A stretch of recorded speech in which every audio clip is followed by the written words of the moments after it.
Menjadi orang soleh itu bagus, tapi kita ketika merasa lebih soleh dari yang lain, mohon maaf, perasaan lebih itu akan berbahaya bagi dirinya. Menjadi orang baik harus, tapi ketika merasa lebih baik dari orang lain, ini yang akan membuat kekacauan bagi dirinya yang merasa lebih baik. Ayo tengokin teman-teman yang belum dapat hidayah. Umur di tangan Allah, kesempatan di tangan Allah. Jibril alaihissalam turun kepada Rasul mengabarkan, siapapun orang yang berbuat maksiat seumur hidupnya dan dia adalah umatmu, 1 tahun sebelum meninggal dia minta ampun kepada Allah, Allah akan ampuni semuanya. Rasulullah bilang apa? Aduh malaikat Jibril, kelamaan. Balik kepada Allah. Rasulullah tahu kualitas umatnya. Setelah kembali kepada Allah, turun lagi, ya Rasulullah, barang siapa dari umatmu berbuat dosa seumur hidupnya, 1 bulan sebelum dia meninggal, dia tobat kepada Allah, Allah subhanahu wa ta'ala akan ampuni dosanya. Apa Rasulullah bilang? Aduh malaikat Jibril, jangan deh, kelamaan, umatku lalai. Kembali lagi kepada Allah, turun lagi, ya Rasulullah, barang siapa dari umatmu dia berbuat dosa seumur hidupnya, 1 minggu sebelum meninggal dia bertobat kepada Allah, Allah akan ampuni.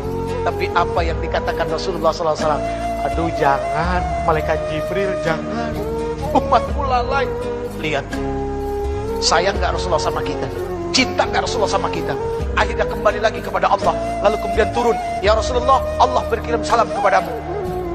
Barang siapa dari umatmu dia melakukan dosa, melakukan keburukan seumur hidupnya, 1 tahun, 1 bulan, 1 minggu, 1 hari, bahkan ketika ruhnya yagargir, malam yagargir, gargara, berbulat balik di tenggorokan, dia nggak bisa berkata apapun kepada Allah, tapi matanya menatap memohon kepada Allah, hatinya bersungguh-sungguh kepada Allah, minta ampun kepada Allah, Allah subhanahu wa ta'ala akan memberikan ampunan kepada mereka. Itu maha luasnya ampunan Allah. Tapi sayang 1000 sayang, Allah nggak pernah bosan ngampunin hambanya. Cuma hambanya yang kadang-kadang bosan minta ampun kepada Allah. Na'udzubillahi min dzalik.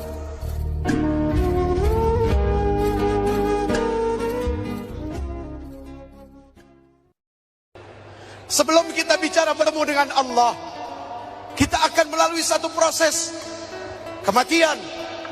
Kemudian kita akan dikuburkan. Kuburan ini menjadi penentu bertemu kitanya atau tidak dengan Allah.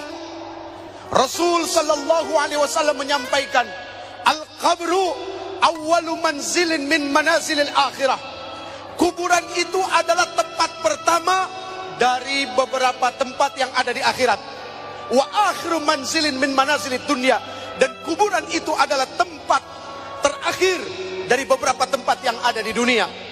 Barang siapa yang baik di kuburnya, maka dia akan lebih baik setelah daripada itu. Dan barang siapa yang susah di kuburnya, maka dia sudah bisa dipastikan akan lebih susah setelah itu. Yang pertama, kuburan ngasih bocoran apa? Jeffrey, semua tolong dengar, aku ini adalah tempat yang gelap. Kenapa kuburan menginformasikan kalau dia adalah tempat yang gelap? Karena kuburan tahu yang namanya manusia paling tidak bisa tinggal di tempat yang gelap. Orang bikin rumah seharga 4 miliar, cocok dengan tanahnya yang luas, bahan bangunannya yang hebat, tapi tidak ada satu lampu pun di dalam rumahnya, dijamin pasti nggak bakal laku. Orang jual motor tanpa lampu sen, tanpa lampu besar, tanpa lampu kecil, nggak akan pernah laku. Makanya kuburan memberikan kabar, aku ini tempat yang gelap, engkau pasti tidak suka dengan tempat aku. Kemudian kuburan memberikan bocoran apa? Terangi aku, terangi aku. Apa? Dengan apa kita menerangi? Terangi aku dengan salat.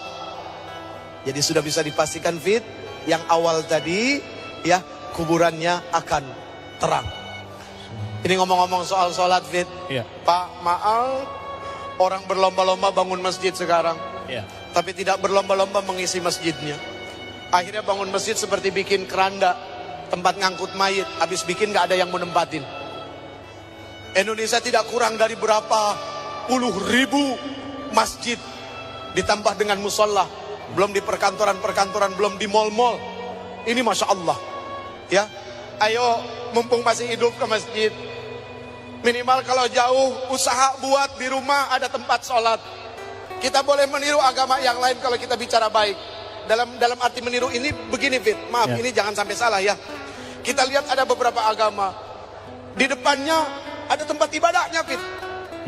Gitu kan? Apakah kita tidak malu yang mengaku bahwa agama ini adalah agama yang benar? Tapi di rumahnya tidak ada tempat untuk sujud kepada Allah Subhanahu wa Ta'ala. Begitu orang datang numpang sholat, Pak, di atas saja. Jangan deh di atas, kotor, berantakan. Di bawah di kamar anak-anak, berantakan juga. Musolahnya digusur-gusur. Tapi begitu orang datang ke rumah kita nanya, WC-nya di mana, Pak? Oh, di sana. Itu WC pasti dan tidak pernah digusur. Kenapa? Untuk buang kotoran pasti ada. Untuk membuang kotoran hati sujud kepada Allah selalu digeser-geser tempatnya. Apakah tidak malu kepada Allah Subhanahu wa Ta'ala? Allahu Akbar. Allahu Akbar.